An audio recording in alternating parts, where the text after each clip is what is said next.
Selamat sore pemirsa. Selamat bertemu lagi di Chatterbox untuk edisi hari ini, Jumat 9 Agustus 2024. Sebenarnya saya hari ini diajak sama teman saya, Ise namanya,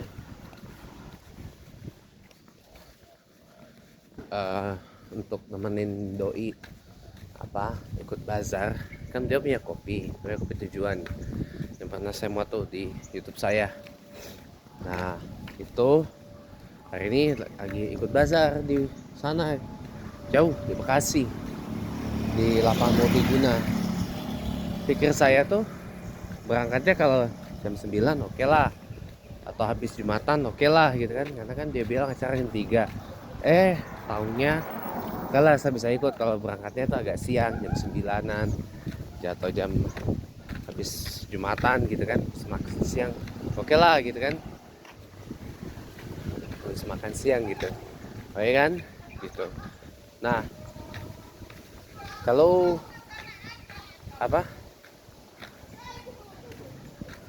tadi pagi tuh bilang berangkatnya pakai subuh, ya gimana ya, ya nggak bisa lah saya kalau berangkat subuh. Makanya tadi saya langsung konfirmasi, saya nggak bisa kalau subuh.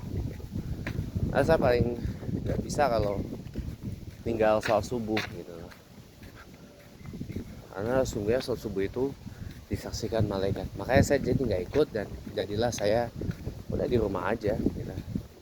Oke, hari ini di Chatterbox Walk the Talk, hari ini saya pengen menjawab atau menanggapi lah Mas Fitra Eri yang komplain, katanya Daihatsu tuh ayo dong inovasi dong, keluarin mobil baru gitu kan. Nah saya kasih tahu dulu penyebabnya kenapa Daihatsu itu jarang keluarin mobil baru ya. Pertama harus lihat dulu siapa yang punya Daihatsu. Oke, nah Daihatsu itu kan didirikan di Jepang itu kan tahun 1900 saya agak lupa, 1907 ya, tahun 1907 di Osaka, mabesnya, markas besar Daihatsu itu ada di Osaka, Jepang. Nah tahun 1967 Daihatsu itu ada kerjasama dengan Toyota gitu loh. Lama-lama dari kerjasama itu kan menghasilkan mobil-mobil yang di rebadge oleh Toyota. Walaupun mobil bikinan Daihatsu yang di rebadge oleh Toyota gitu loh, beberapa diantaranya. Sebutlah salah satunya Daihatsu TAF Kebo ya, TAF F5, TAF Kebo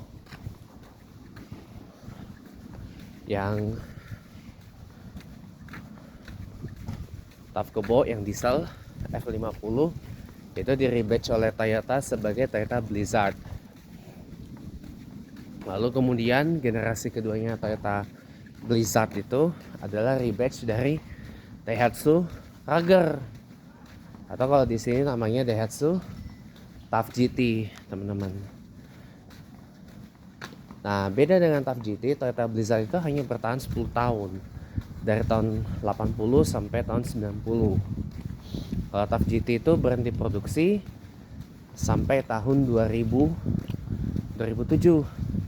Kalau Rager itu berhenti produksi di tahun 2002 karena Daihatsu memilih memfokuskan ke pembuatan mobil kecil yang murah meriah. Nah sejak 2006, lama kelamaan Daihatsu itu memproduksi mobil-mobil yang kemudian banyak di-rebadge oleh oleh Toyota. Salah satunya Daihatsu Xenia yang di-rebadge dari Toyota Avanza. Tambah satu lagi semenjak generasi ketiganya yaitu Toyota Veloz. Kemudian Daihatsu Terios generasi pertama di-rebadge Toyota Camry. Yang masuk ke Indonesia itu ada mobil berbasis Terios juga, yaitu Daihatsu Taruna. Terios pertama yang dipanjangin atau dibesarin.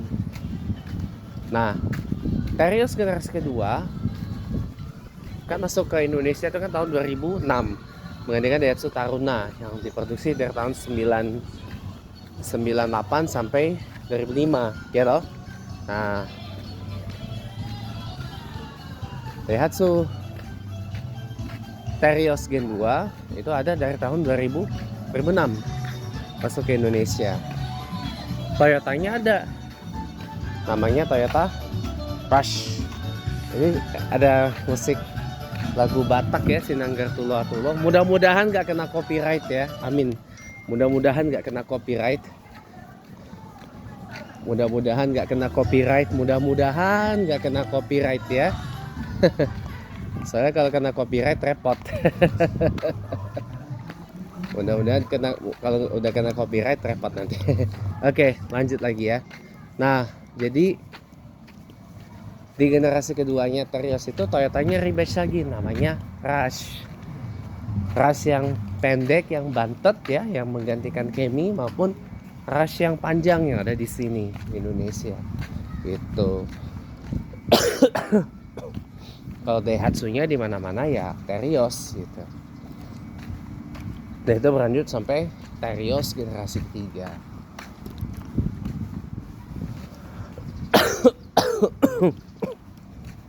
Lalu berkembang lagi. Daihatsu bikin LCGC, Daihatsu Ayla, Toyotanya Agya, Daihatsu Sigra, Toyotanya Calya, gitu teman-teman. Kayak karya Daihatsu di Jepang itu juga di rebadge oleh Toyota. Sampai akhirnya tahun 2016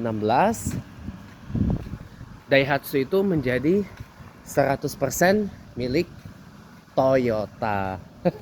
Gitu. Jadi semenjak 2016 itu Daihatsu itu menjadi wholly owned subsidiary of Toyota, alias anak usaha yang dimiliki secara penuh oleh Toyota. Jadi semenjak Daihatsu dimiliki oleh Toyota ya, fully owned by Toyota, semenjak Daihatsu berada dalam kepemilikan penuhnya Toyota gitu ya, yang berawal dari kerjasama lalu kemudian jadi pemegang saham terbesar sampai akhirnya menjadi pemilik penuh dari Daihatsu ya. Nah, itulah yang membuat Daihatsu itu susah mengeluarkan mobil baru. Mobil paling baru yang dikeluarkan oleh Daihatsu di luar Jepang adalah yang di belakang saya tadi, Daihatsu Rocky, yang menggantikan Rush yang bantet. Yang Toyotanya adalah Race. Itu. Iya. Itu adalah mobil paling baru yang dikeluarkan Daihatsu di luar dari Jepang dan di luar dari Avanza dan Xenia. Itu. Jadi itulah asbabnya kenapa Daihatsu itu kayak susah gitu loh. Kurang inovasi untuk membuat mobil baru. Karena Daihatsu itu ada di bawah kepemilikan Toyota. Jadi Toyota itu menjadikan Daihatsu itu tetap pada posisi setelah tahun 2002 itu. Fokus kepada pembuatan mobil kecil dengan harga yang murah meriah dan bersahabat gitu loh. Jadi marketnya tidak overlap dengan Toyota.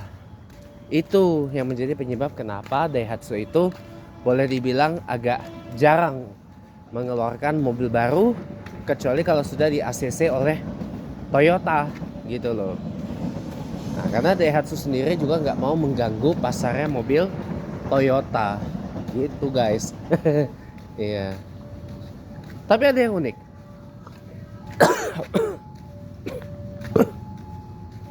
Ada beberapa mobil Toyota yang dibangun di atas platform Daihatsu. Ya, kita kenal sekarang dengan platform Daihatsu New Global Architecture atau DNGA, Denga gitu ya, yang sering saya bilang. Tapi yang unik itu tidak ada rebase dari Daihatsu-nya, yaitu Toyota Vios yang sekarang yang kodenya AC100 ya, dan juga Yaris Cross spek ASEAN gitu. Itu kan dibangun di atas DNGA, di atas platformnya Daihatsu gitu loh. Nah yang unik adalah model Daihatsu-nya tuh nggak ada ya, rebase dari Daihatsu itu nggak ada gitu. Padahal unik ya kalau apa Toyota Vios yang baru ini di rebase oleh Daihatsu. Agak lumayan untuk bisa menjadi Daihatsu Charade Reborn. Iya. Karena dulu Daihatsu punya sedan teman-teman di Indonesia. Karena dulu Daihatsu itu punya sedan di Indonesia, yaitu Daihatsu Charade. Malah semenjak berapa tahun terakhir ini Daihatsu nggak lagi main di sedan gitu.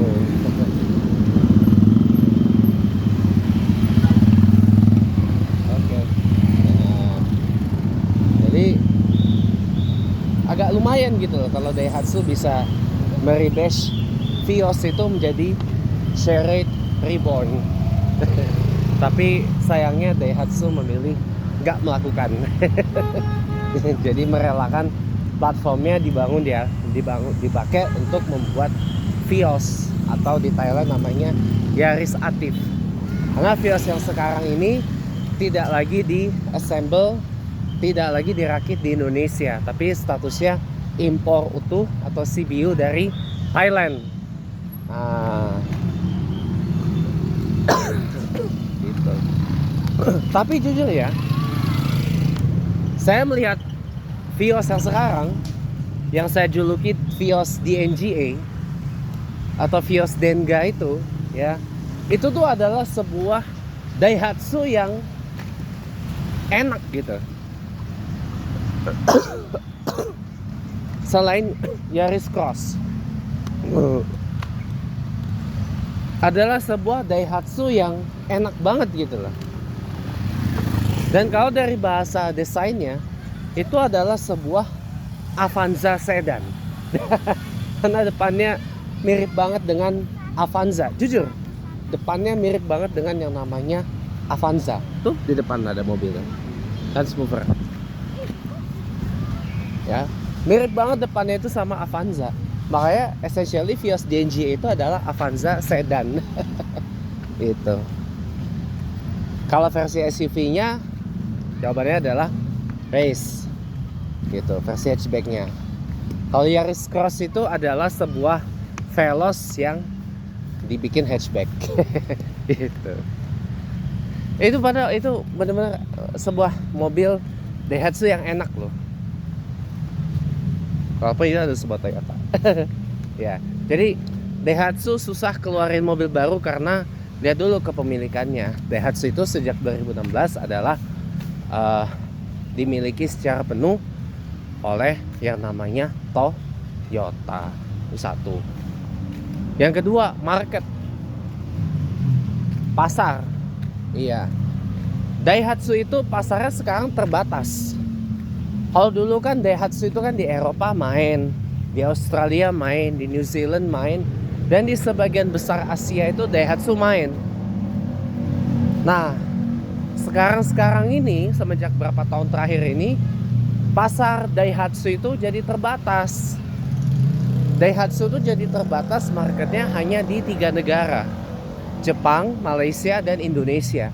Malaysia melalui Pero 2 gitu.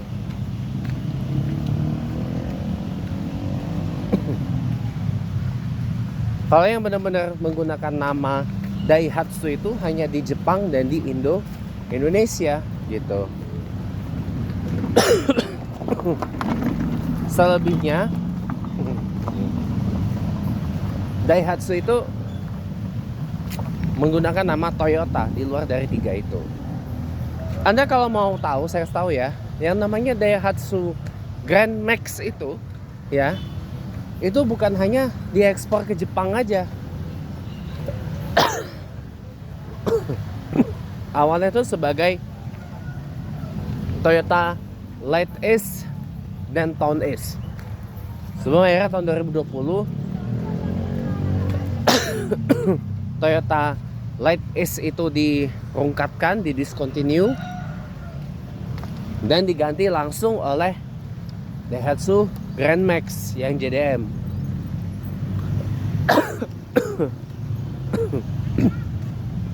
Daihatsu Grand Max yang JDM dan juga Mazda Bongo.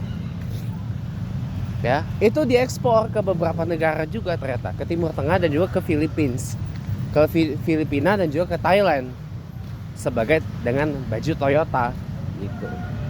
Baik itu Toyota Light Ace maupun Toyota Town Ace gitu. Jadi tidak salah.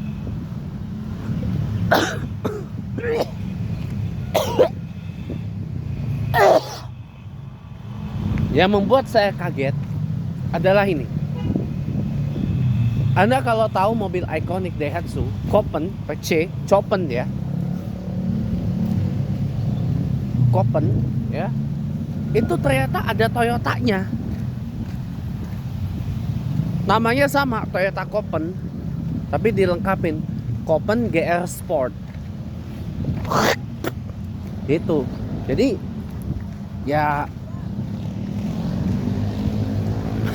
ya gitu loh pokoknya. Ya itu karena permintaan dari Toyota juga itu. Ya. Jadi lihat, yang kedua adalah market. Daihatsu itu susah ngeluarin mobil baru karena lihat market. Ya, lihat marketnya. Market Daihatsu itu sekarang hanya ada di Jepang, di Indonesia aja. Kalau mau yang beneran Daihatsu. Kalau di Malaysia melalui Peru 2. Kalau nggak salah di Malaysia juga ada Daihatsu-nya ya, kalau nggak salah ya. Selain tentu saja sang owner Toyota, gitu. Jadi dua itu yang menyebabkan kenapa Daihatsu itu kelihatannya kok kayak susah berinovasi untuk keluarin mobil baru gitu. Satu karena faktor kepemilikan, yaitu dimiliki oleh Toyota. Dan yang kedua adalah market, pasarnya gitu. Jadi Daihatsu itu harus punya tim lead banknya sendiri yang terpisah dari Toyota.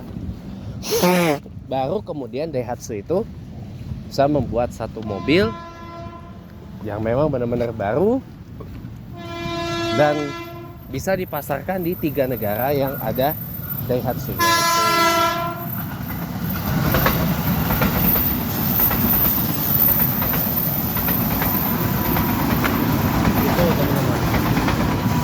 Andai Daihatsu, saya berandai-andai ya, andai Daihatsu tidak jatuh ke tangan Toyota gitu ya, pasti Daihatsu itu bisa membuat mobil baru yang lebih gokil.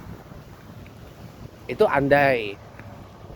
Tapi kan ternyata Daihatsu itu dimiliki oleh Toyota.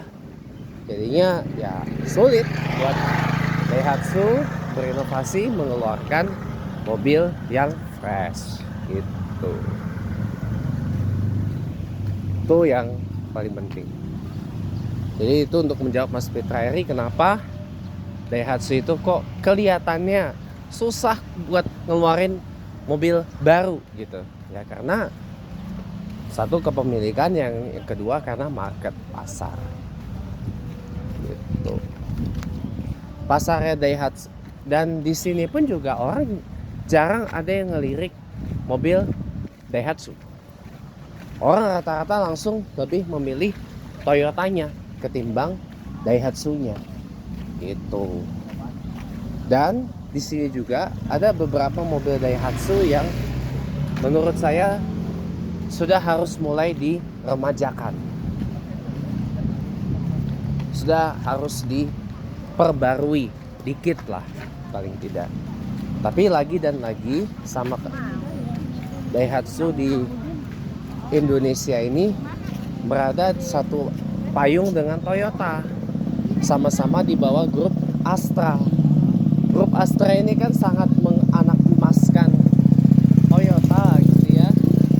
Jadi kalau Daihatsu-nya dimaksimalin oleh Astra, takutnya terganggu penjualan Toyotanya itu. Padahal sebenarnya positioningnya Daihatsu di Indonesia ini adalah di harga yang bersahabat. Makanya kemudian keluarlah iklan atau keluarlah jargon Daihatsu sahabatku gitu, karena mobil-mobil Daihatsu memang dirancang atau didesain untuk memiliki harga yang bersahabat untuk konsumen mobil Indonesia gitu teman-teman. Nah, saya nyebrang ya, seenggaknya gini teman-teman, kalau Daihatsu memperbarui sedikit lah yang namanya Luxio itu.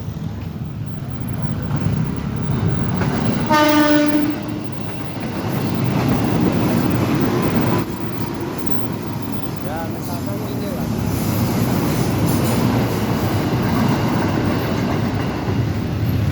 Luxio itu dipasangkan ABS, airbag, EBD dan fitur keselamatan yang mumpuni gitu, pasti akan bisa keluar showroom.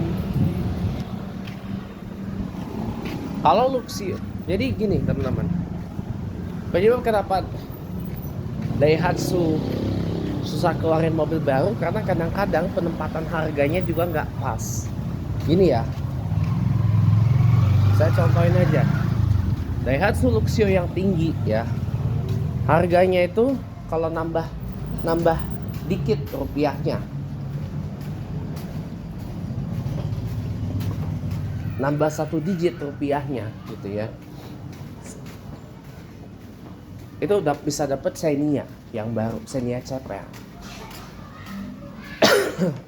gitu. Jadi kadang-kadang pricingnya mobil Daihatsu itu nggak gitu pas. Nih kalau seandainya nih Daihatsu memperbarui Luxio dan mengembalikan kodratnya Luxio itu ke cita-cita awal sebagai model yang berada di atasnya Xenia gitu ya, itu pasti akan jadi, itu pasti laku keras banget yang namanya Luxio itu.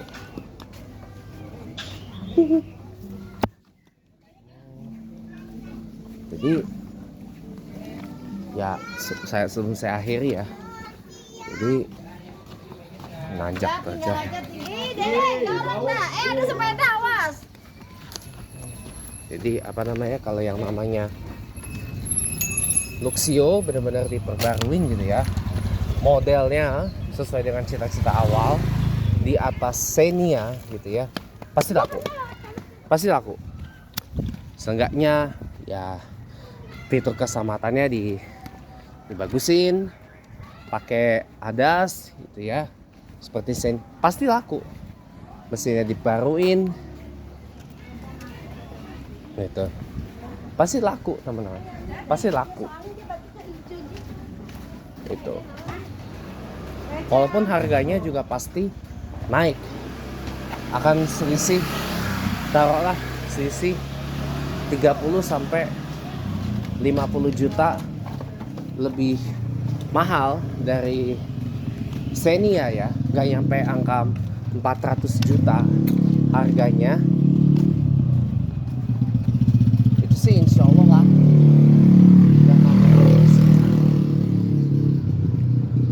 akan laku banget dan akan lebih populer lagi di kalangan passenger, di segmen passenger car. Jadi orang nggak lagi menganggap Luxio itu adalah mobil travel dan apa itu segala macam gitu teman-teman.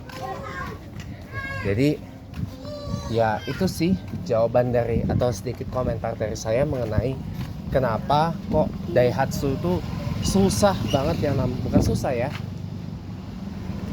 eh, perlu waktu untuk keluarin mobil yang baru gitu. Karena faktor kepemilikan dan juga karena faktor pasar. Itu matters teman-teman. Coba kalau Toyota memberi kelonggaran pada Daihatsu gitu ya untuk mengembangin mobil, pasti akan banyak mobil baru itu dikeluarkan oleh yang namanya Daihatsu. Jujur sebenarnya saya pengen lagi loh punya mobil Daihatsu gitu ya. Tapi saya bingung, Daihatsu apa yang pantas saya punya gitu. Apakah Daihatsu yang baru-baru atau Daihatsu yang lawas-lawas. Oke, sekian Chatterbox untuk hari ini, sampai bertemu lagi.